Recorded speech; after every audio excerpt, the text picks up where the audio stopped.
I should probably get dressed. No, you know what? I'm not gonna. I'm just gonna lie here for a bit. I'm just chilling out in the Thames, just relaxing in the Thames. It's been quite a hot day, and to be honest, this book is pretty good. I'm just reading. What am I reading? I'm reading just something by Bill Shakespeare. That's the nickname for him. His real name being, of course, Bill Shakespearington. I'll probably get out and get into my bathroom. I mean, that was absolutely seamless. Book club, we discuss high literature, high art with a guest. And my silent pianist, Stephen.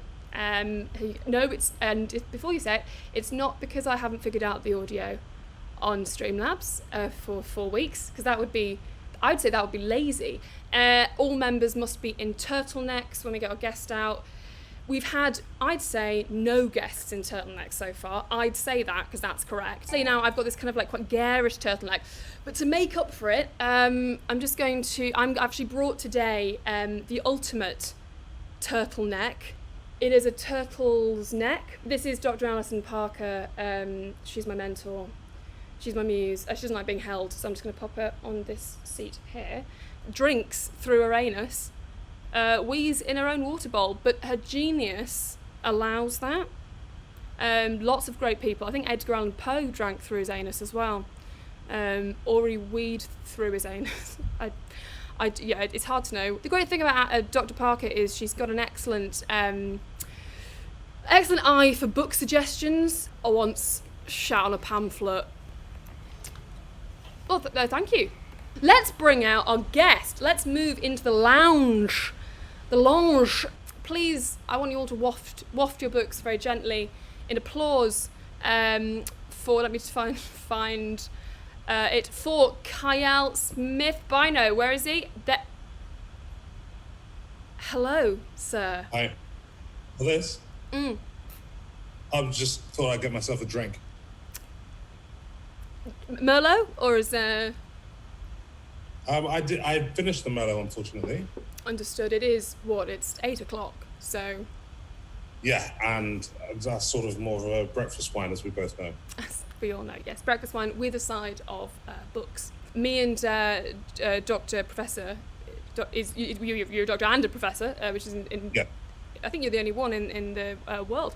Dr. Professor Kiell, and I was supposed to actually have an academic meet-up last night, but I cancelled because I had too many books to read. What did you do instead? Can you have too many books to read? Well, I was currently reading. I'm currently reading about sort of 600, and I had to add another one on, and I had a stroke. 600 per week. Okay. Okay. What's your rate? I mean, I'm not a doctor professor. I'm only a doctor and an OBE. Right.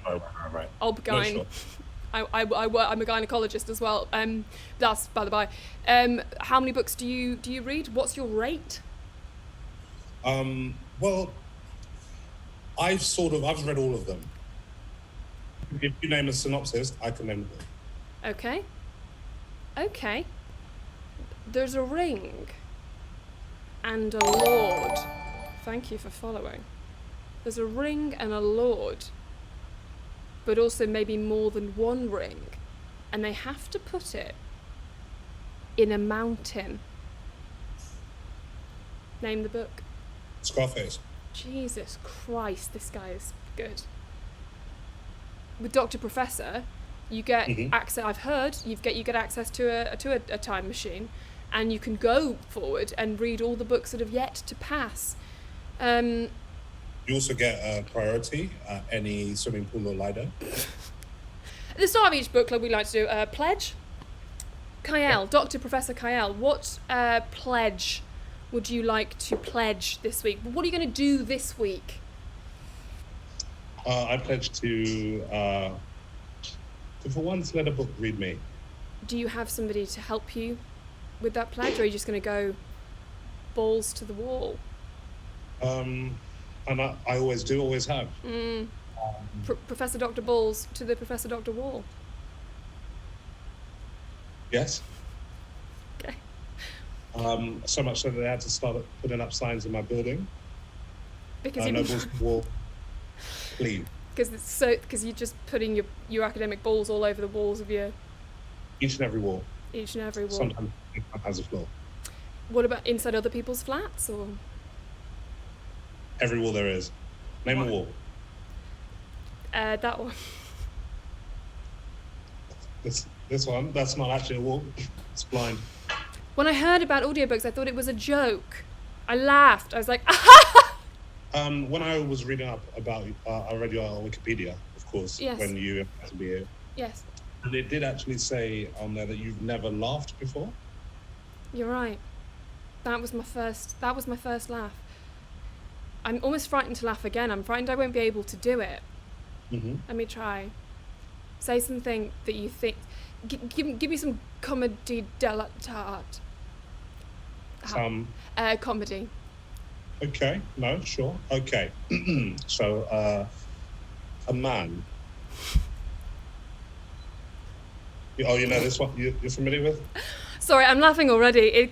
I think this is the best joke that was ever told pre-15th century. So, a man A man. walks into a bar with a giraffe.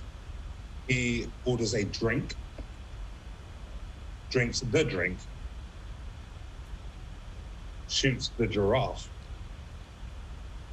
and goes to leave. Hang on. The bartender says, "You can't leave that lying there."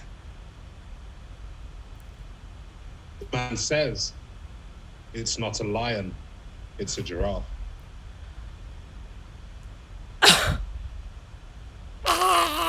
I didn't think that would be the laugh that came out. As is customary, we like to sort of say the book title at the same time. 3, 2, 1. 30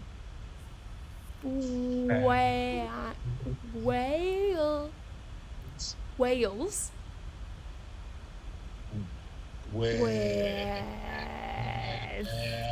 Where there they go. 30 whales, where they go. With the question mark, of course. The author's name, please. Oh, yes, of course. Crimson Fandango. I found this one of the most interesting and different books that I've read here at the book club. We've had some animal elements before, but this wasn't really like that. I found the colloquialism, because you'd imagine it would be 30 whales, where did they go? Where would they go?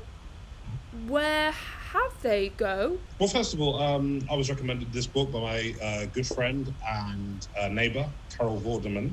Yes, and she particularly liked that the chapters were not in order. Yes. And you had to sort of choose which chapter you read next by yourself. What plot did you read? Where was your journey? Well, I actually read this on holiday. Me and some of my sons would just take a break and go away to Normandy. Along comes a carton of mayonnaise. I'm sorry. Can we have a moment? A carton? Yeah, so the same way that we have a carton of Ribena. No, here. it's too viscous for a carton. Okay, so whilst that's happening, gently nibbling at my toes, a poisonous snake. The question was, what did you think of the book and what plot did you read? But keep going, by all means. I opened chapter 17 and I begin. And it was a chapter, of course, where they start off at medical school. Yeah, so it's actually a group of otter at medical school, collectively known as a threesome. No matter how many there are, it's a threesome of otter. A threesome of otter, yeah. Yes. Which is also similar to the stoat, isn't it? Which is a fingering of stoats. I mean, they're very funny the way that they do these things. I mean, when I first heard an ejaculation of bats, I thought that's not, but it is. Or the or a big butt of eagles. Have you heard that? A big butt of eagles. Big butt of eagles. Yeah. Yeah. So they all head down to the beach for spring break, and the guy at the shop, the shop at the beach shop.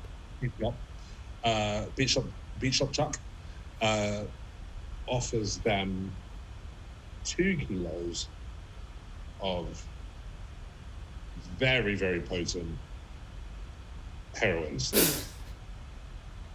Sorry, did you say heroin or herons? My page sort of had a, when you get a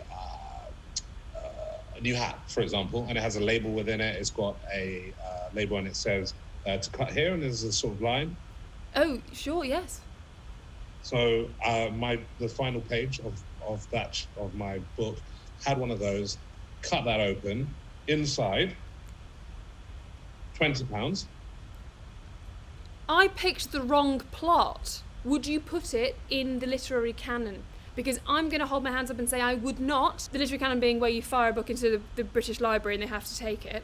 Sure. But they are all classics, obviously. I wouldn't, because I think it, in one sense, fascinating. In the other sense, completely insane. I do think it should go into the literary canon. Okay. However, I think instead of being aimed at the British Library, I think it should be aimed at the Imperial War Museum. Mainly because this book,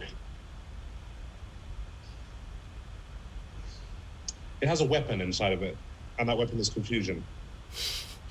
And if you can confuse your enemies, wow, victory. So hang on, this book is actually, what we've picked up here, unknowingly, is a weapon of mass destruction. Thank you so much, Dr. Professor Kiell, for spending some time with us. Please do follow Kiell. He's on Twitter. Stephen tells me that's a thing. It's at KF Red Hot, a literary reference, of course. I have my suspicions, but where does KF Red Hot come from? A very spicy book that I read once when I was in between Tenerife and Lanzarote. Thank you so much for partaking in what is, I'm sure, the most literary hour of your week. Yes, we're back next week at 8 p.m, same place, same time, with another guest. Dr. Professor Kiell, thank you so much, and thank you guys. Stay classy, stay booky.